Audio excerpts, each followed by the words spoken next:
Happy Sunday, people! What's good? What's good? It's your girl Toya, the bossy one, checking again on this fine Sunday, August the 25th. Yes, August the 25th, 2019. We done made it to another damn day. Dang it. So, pat yourself on the back. You're here. Checking in with you right quick.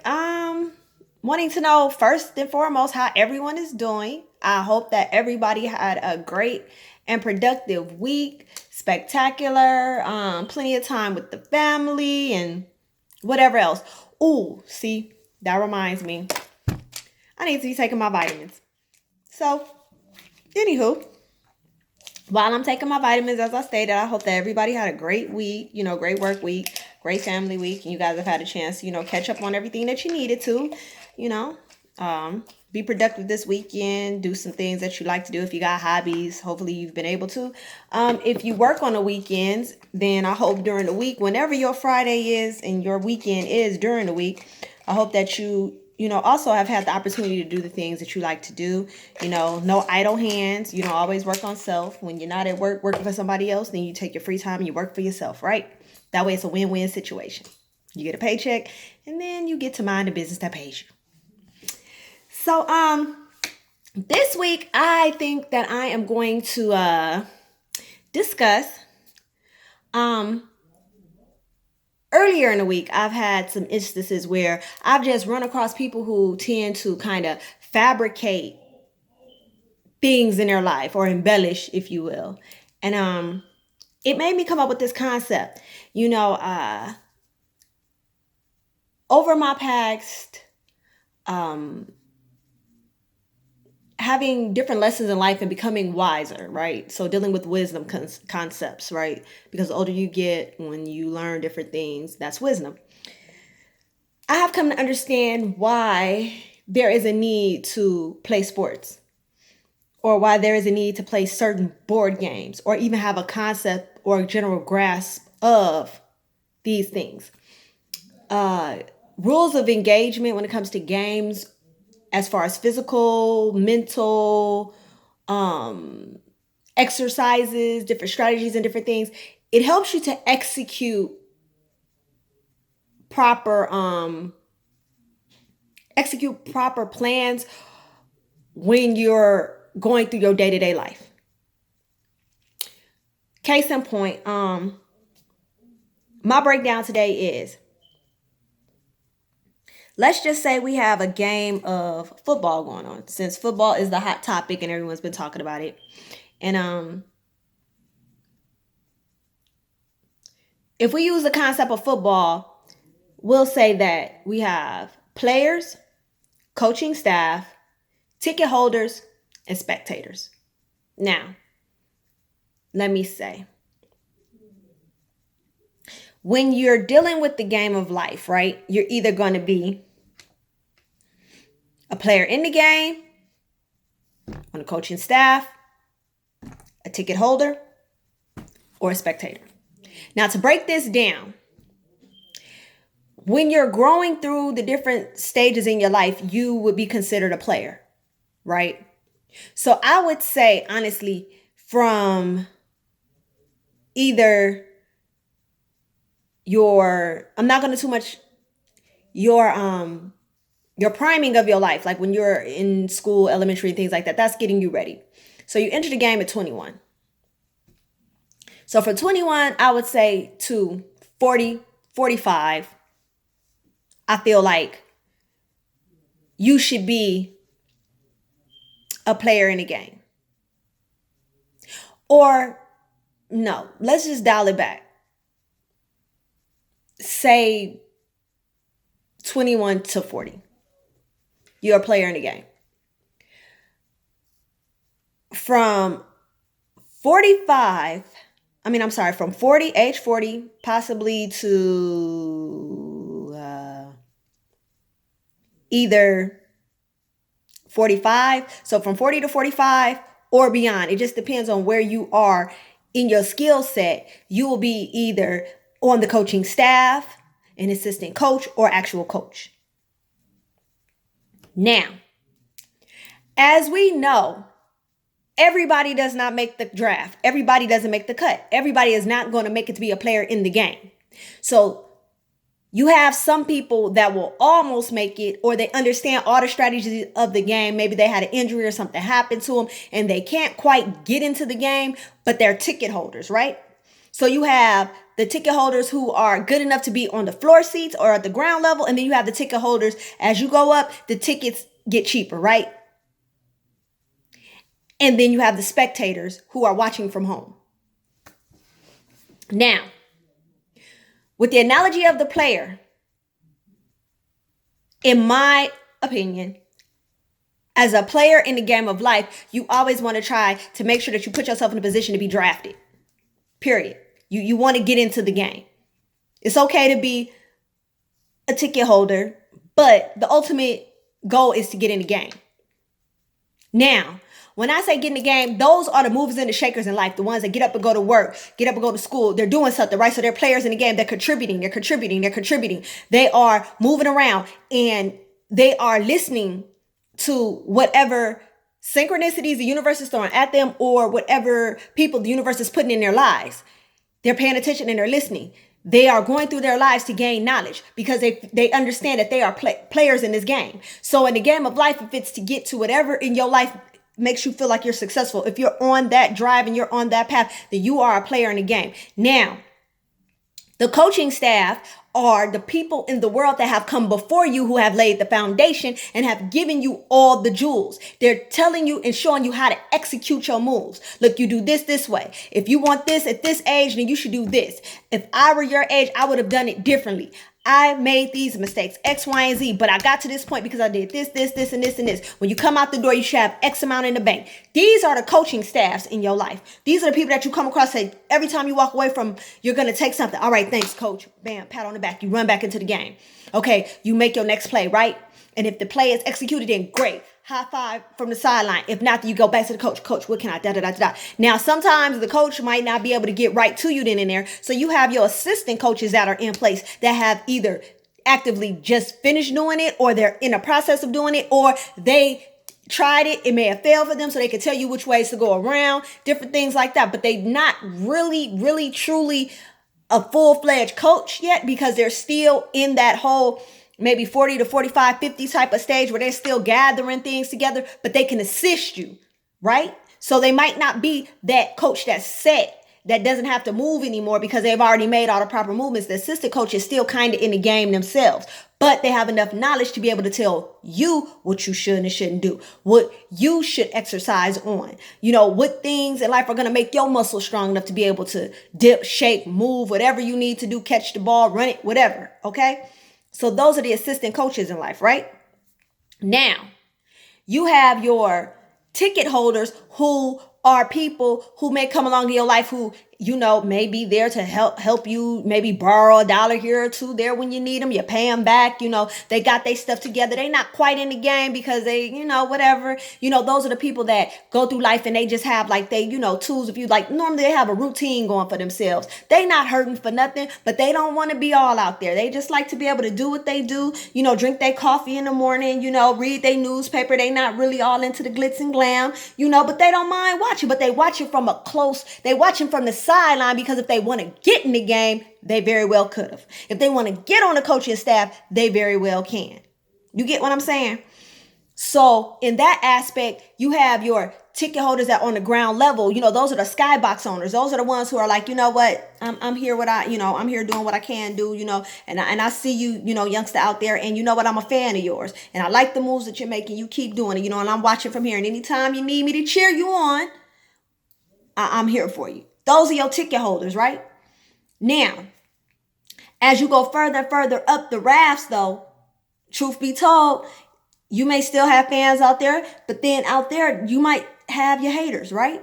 Because your true ground seat ticket holders, they're going to make that investment to get close enough to you to be in the game. So they may very well want to see you actually win and want an up close seat for it. But as you know, there's only a few people that can afford to sit floor level. So with that being said, you have to watch that because it's only a few people in your life that you're going to run across that might not want to get in that game with you. They might not coach too much, but they still always want to see you win. They always got a jewel to drop on you. They're always there right in the nick of time just to tell you to hold on and be strong. They come out the woodwork sometimes. It could be somebody that you may bump into, in the store that just may take the time out to talk to you and say, hey, you know what? I can see it in your face. Smile. It's going to be okay. That's a person that took out enough time. You walking past them, that interaction, whatever, it took enough time out of their day. They took enough time out of their day, to say, you know what? I want to see you go further in life, or I want to make you smile right quick because you look like you're probably having a bad day. So with that, that's somebody that's on the floor level, because we know people are busy and they don't have to stop and tell you to smile or to try to find out what's going on or offer, a word of comfort or anything to you. They don't have to do that. That's going above and beyond. And there's only certain people out here that are made like that, because most people don't give a damn about nothing as far as it goes with them. So those are your floor seat ticket holders, and they're far and few in between. But don't confuse your floor seaters with your skybox spectators, because even though your skybox spectators spend a lot of time, they spend a lot of money to get, or a lot of their time, I should say, to invest to get close to you, they're watching you at a distance. They're watching to see what mistakes you make. They're either going to talk about you or they're going to be there to root you on. You just never can tell. And in the game of life, unfortunately, you have people that just want to be around you to watch what you do, imitate it if it's a good move, and talk about you if it's a bad move, but they won't tell you either or. The only way that you know what they're doing is if you stop playing the game long enough to turn around and look and watch them. You know that friend that comes by every now and again and looks around, just wants to see what you have going on. And then boom, a week later on Facebook or on Instagram, you see that they went and got something similar to yours. Or maybe took one of your ideas and ran away with them because you was talking too much. Yeah, those are skybox seats. They get close enough just to watch you, but they're not there to help you. They're not there like the coaching staff. They're not there to give you any advice. They're not your teammates, because your teammates will let you know what's going on because they playing the game with you. So they're going to be pulling you along to come on because they want you to win, because if you win, that means that the team is going to win, right? They're not your floor seat ticket holders, because they're not close enough where you could walk up and talk and maybe get a jewel or two from them. They're not the one in the store stopping you, telling you to keep pushing. They're not your floor seats. They skybox owners.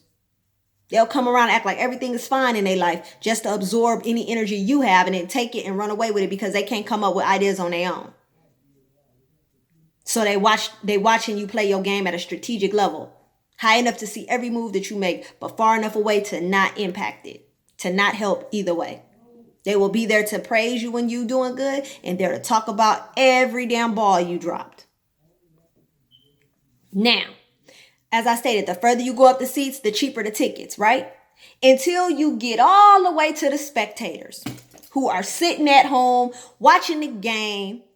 They ain't investing nothing in your game. They not going to pay for no ticket not even if the ticket was $1, they ain't paying for it. They're just going to sit back and just watch. And those are the people that you should not give a damn what they say. They're not investing in themselves, let alone investing in you. They're not going to put no clothes on to go to the game. They're not going to stand in no lines to purchase a ticket. They ain't going to do none of that. All they're going to do is take all the money that they have and dish it out to everybody else. Everybody else. They're going to invest in. They're going to have all kind of, for the most part, the ones that I'm speaking of, I can't speak of everybody else's spectators, but for the ones I'm talking about, they got all different types of crutches and habits. They can't shake none of them. They invest in everything and anything that's around them. They don't let anything invest in them. They don't make an investment in them. That's that old, well, I was going to do that too, but I didn't feel like it. Or, oh, okay, now that you done went out and you've done something with yourself and you done made, moves in your life and you done proven that you good with your hands or something like that. Oh, I was going to do one of those too, but I just didn't feel like doing that because I had did it last week and it didn't work and whatever, but that's good that you got one. Or, the people that be all on your social media and know every move you make, but never like a picture, never make a comment or nothing. But if you happen to be talking to them and you mention something, they say, yeah, I saw that on your Facebook. Or yeah, I seen that on your Instagram. That's a spectator. Them are the ones that are jealous of you. They're probably so damn jealous of you. They don't want to see you win at all. So they're not even going to invest in the game because they don't want to see, they want to see you fail, but they so spiteful and envious and jealous of you, or just have that, contentment in their heart, that they won't even buy a ticket because you just may win, and they don't want to be nowhere in the building when you win. So they don't even want to be there when you lose because they don't want to be nowhere around when you win. And if you win more than you lose, they definitely not going to invest in. Now, if you somebody who go out there and be losing every 5 minutes, which I ain't even mad at you because you still playing the game. But if you losing every 5 seconds, they'll probably turn it to some of your ticket holders because they like, oh, this mug gonna go out there F up again. Oh, but that one day when you win in their face, oh man, they gonna throw their tickets away then. Season passes up. All of that. Because they don't ever want to see you win again. It only takes one win to make your ticket holders turn into spectators if they're really not there for you. It only takes one win. They need to see you win one time, and it's a wrap. So I'm going to say this, and I'm going to get up out of here on this Sunday because I got to go make dinner for my boys and stuff, and I got to go finish putting my plants back because I had to take them all down and water them today. Decide in your life what you want to do and execute it.